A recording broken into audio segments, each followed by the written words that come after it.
अस्सलाम वालेकुम। Chapter number 5 हमारा कंटिन्यू है ए सेलुलर लाइफ, जिसमें लास्ट वीडियो में हमने क्लासिफिकेशन कंप्लीट कर ली थी वायरस की। आज की वीडियो में हम बात करेंगे अबाउट स्ट्रक्चर ऑफ वायरस। इस टॉपिक में हमने दो वायरसेस का स्ट्रक्चर पढ़ना है। नंबर 1 बैक्टीरियोफेज और नंबर 2 है टोबैको मोज़ाइक वायरस।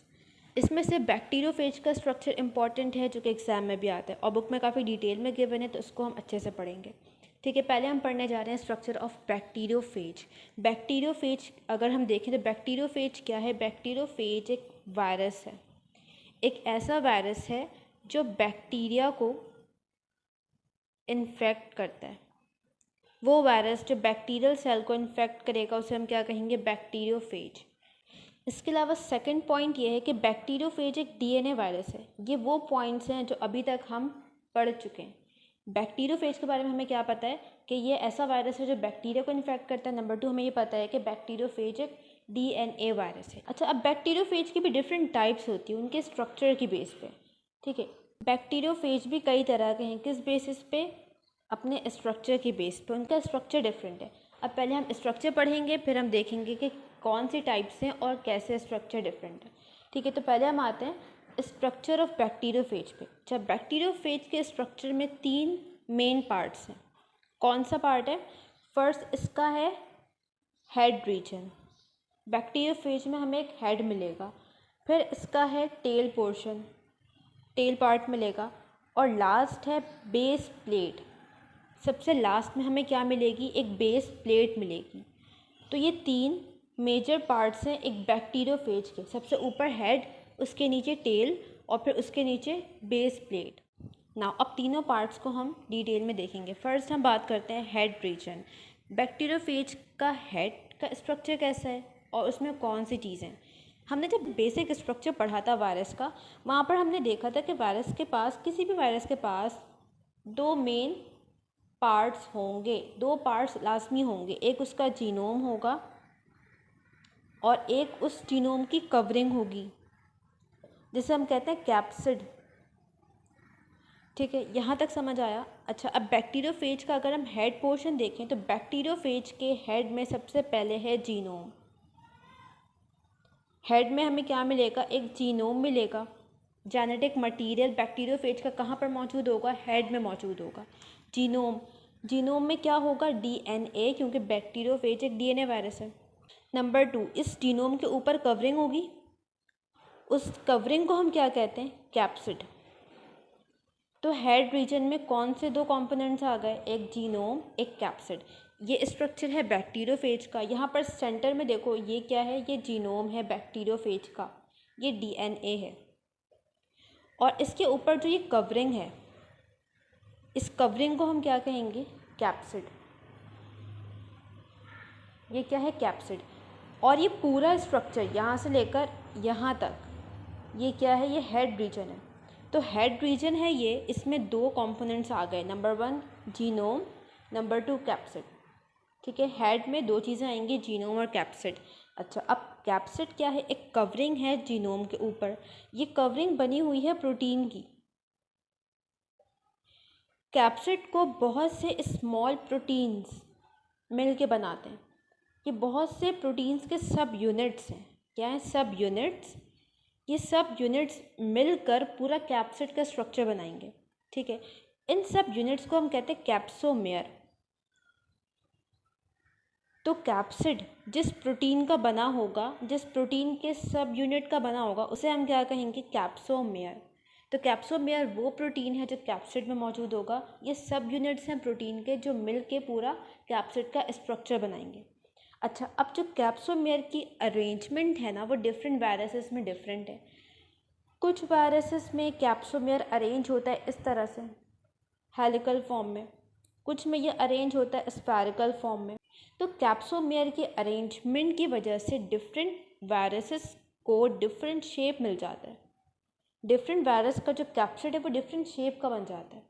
तो इसी तरह से बैक्टीरियोफेज में जो कैप्सोमेयर अरेंज है, उस ज्योमेट्रिकल पैटर्न को हम कहते हैं आइकोसाहेड्रल। इस पैटर्न में कैप्सोमेयर अरेंज हुए हैं। और इस अरेंजमेंट की वजह से कैप्सिड का जो शेप बनता है उस शेप को हम कहते हैं पॉलीहेड्रल शेप। बुक में पॉलीहेड्रल शेप बना हुआ है तो उसको वहाँ से देख सकते हो। यहाँ पर जो हम स्ट्रक्चर बनाते हैं ये कट सेक्शन बनाते हैं, ठीक है। तो इसलिए कट सेक्शन में हमें ये इस तरह का दिखेगा, जबकि अगर इसका हम 3 डायमेंशनल शेप देखें तो वो क्या होगा, पॉलीहेड्रल। तो हेड समझ आ गया। बैक्टीरियोफेज का 2 चीज़ें हैं, जीनोम है, कैप्सिड है। नेक्स्ट हमने बात करनी है टेल पर। यहाँ तक बैक्टीरियोफेज का हेड था।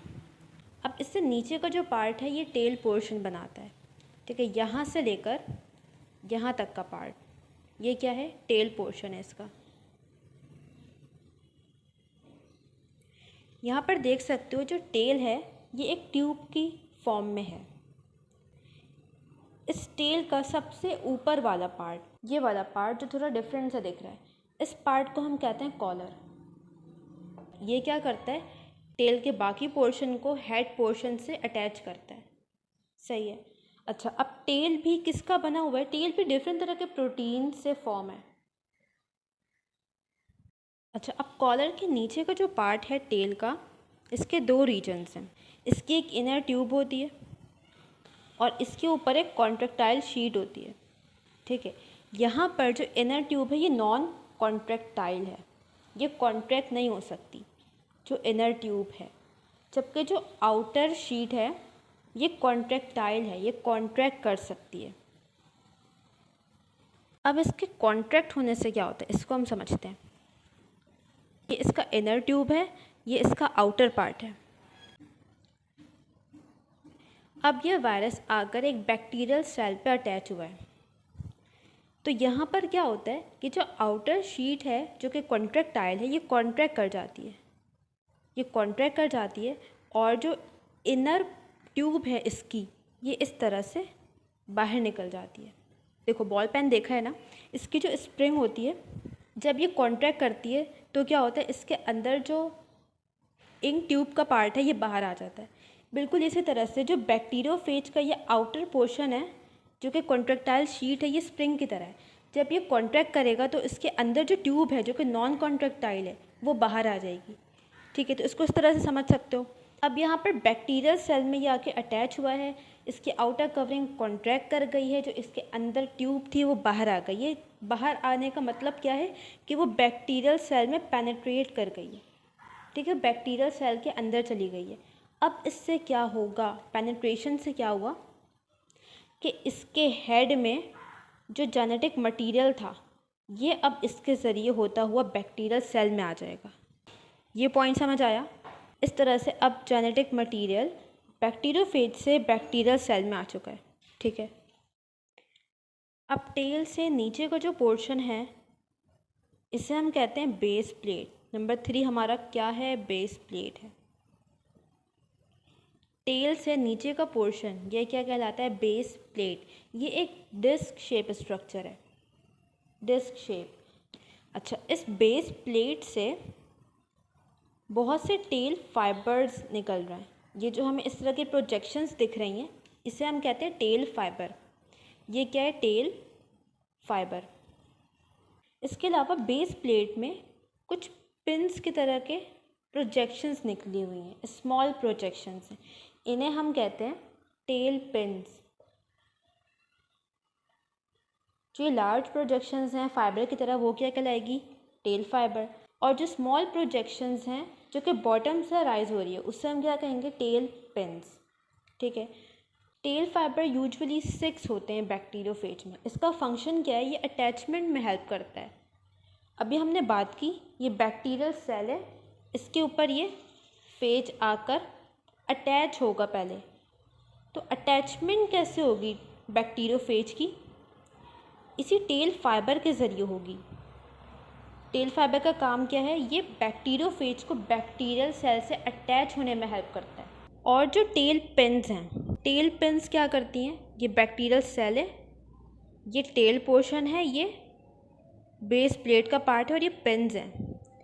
ये पिन्स क्या करती हैं, एक एंजाइम सिक्रीट करती हैं, लाइसोजाइम।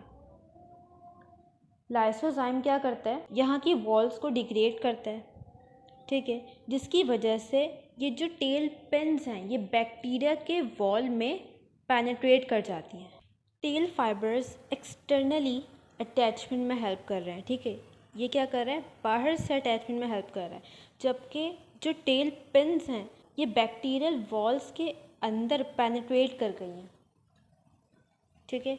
तो ये अटैचमेंट को और ज़्यादा पावरफुल बना रहा है। इसके अलावा इसका मेन फंक्शन ये है कि ये जेनेटिक मटेरियल की डिलीवरी में हेल्प करता है। जेनेटिक मटेरियल हेड से कहाँ पर आ रहा है, बैक्टीरियल सेल में, तो ये जेनेटिक मटेरियल की डिलीवरी में हेल्प करता है from head into the bacterial cell.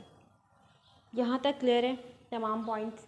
अब एक दफ़ा हम स्ट्रक्चर को रिवाइज कर लेते हैं कि हमने क्या क्या पढ़ा है। बैक्टीरियोफेज के स्ट्रक्चर में 3 मेजर पार्ट्स हैं, हेड, टेल, बेस प्लेट, ठीक है। हेड की अगर हम बात करें तो हेड में 2 कंपोनेंट्स सारे, नंबर 1 उसका जीनोम जो कि कंसिस्ट है डीएनए पे, नंबर 2 कैप्सिड जो कि कवरिंग है जीनोम की, और ये कैप्सिड बना हुआ है प्रोटीन से, जिस स्मॉल सब यूनिट से बनता है उसे हम कहते हैं कैप्सोमेयर। अब हेड का फंक्शन क्या है, हेड का फंक्शन है कि ये जेनेटिक मटेरियल को प्रोटेक्ट करता है। उसके बाद है टेल। टेल एक ट्यूब की तरह का स्ट्रक्चर है। इसके अपर पार्ट को हम कहते हैं कॉलर। कॉलर हेड और टेल के बाकी पोर्शन को अटैच करता है, ये इसका फंक्शन है। और अगर हम बाकी पोर्शन देखें, बाकी पार्ट देखें टेल का, तो ये किस तरह का है, इसकी एक इंटरनल ट्यूब है जो कि नॉन कॉन्ट्रैक्टाइल है, जो कॉन्ट्रैक्ट नहीं कर सकती, इसके ऊपर एक कॉन्ट्रैक्टाइल शीट है जो कि कॉन्ट्रैक्ट कर सकती है। अब क्या होता है, जब बैक्टीरियल सेल पे अटैच होगा with the help of tail fiber and base pins, tail pins, तो क्या होगा, इसका जो आउटर पोर्शन है ये कॉन्ट्रैक्ट करेगा। जब ये कॉन्ट्रैक्ट करेगा तो इसकी इनर ट्यूब इस तरह से बाहर आ जाएगी। कहाँ पर चली जाएगी, बैक्टीरियल सेल के अंदर। और अब क्या होगा, जो हेड में जेनेटिक मटेरियल था वो कहाँ पर आ जाएगा, बैक्टीरियल सेल में ट्रांसफ़र हो जाएगा। फंक्शन समझ आ गया टेल का, क्या कर रहा है, जेनेटिक मटेरियल की डिलीवरी में हेल्प कर रहा है from head into the bacterial cell, ठीक है। इसके बाद हमने पढ़ा बेस प्लेट जो कि सबसे लास्ट पार्ट है बैक्टीरियोफेज का। इस बेस प्लेट में कुछ लार्ज प्रोजेक्शंस हैं, जिसे हमने कहा tell fibres. Tell fibres attachment में हेल्प करते हैं बैक्टीरियोफेज की। इसके अलावा इसमें कुछ स्मॉल पिन की तरह के स्ट्रक्चर्स हैं, स्मॉल प्रोजेक्शंस हैं, जिसे हम कहते हैं टेल पिन्स। टेल पिन्स एक एंजाइम सिक्रीट करती है, लाइसोजाइम, जो बैक्टीरियल सेल को यहाँ से डिग्रेड करेगा और टेल पिन्स की पेनिट्रेशन में हेल्प करेगा। तो ये टेल पिन्स इस तरह से अंदर आ जाएंगी। टेल पिन्स का काम क्या है, ये अटैचमेंट को और इन्हेंस करता है और ये डिलीवरी में हेल्प करता है जेनेटिक मटेरियल की from head to bacterial cell. यहाँ तक तमाम पॉइंट्स क्लियर हैं स्ट्रक्चर और फंक्शन के। अच्छा, अब एक और बात सुन लो कि बैक्टीरियोफेज की कुछ डिफरेंट टाइप्स होती हैं। बुक में एग्जाम्पल दी है टी फेज, T4 फेज जिसे हम कहते हैं, और एक है लैम्डा फेज। ये 2 टाइप्स हैं on the basis of tell fibres. यहाँ पर जो T4 फेज है इसका टेल फाइबर वेल डेवलप्ड है। यहाँ पर जो स्ट्रक्चर है ये T4 फेज का है। यहाँ पर देख सकते हो जो टेल फाइबर्स हैं वो वेल डेवलप्ड हैं, काफ़ी लॉन्ग हैं। तो इन फेजेस को हम कहते हैं T4 फेजेस, ठीक है। सेकंड है लैम्डा में जो टेल फाइबर्स होते हैं वो वेल डेवलप नहीं होते। ये इसका टेल पोर्शन है, बेस प्लेट आ गई और इस तरह से टेल फाइबर्स होते हैं। तो इन फेजेस को हम क्या कहते हैं, लैम्डा फेजेस। यहाँ पर हमारा बैक्टीरियोफेज का स्ट्रक्चर कंप्लीट हो गया। अब नेक्स्ट हम कर रहे हैं टोबैको मोज़ाइक वायरस। नेक्स्ट हम डिस्कस करें टोबैको मोज़ाइक वायरस का स्ट्रक्चर। सिंपल से इसका स्ट्रक्चर है, कोई मुश्किल बात नहीं है। जिस तरह से किसी भी वायरस का बेसिक स्ट्रक्चर होता है उसमें कौन सी चीज़ें आती हैं, जीनोम आता है और इसका कैप्सिड आता है। टोबैको मोज़ाइक वायरस का जो जीनोम है ये कंसिस्ट है सिंगल स्ट्रैंडेड RNA पे।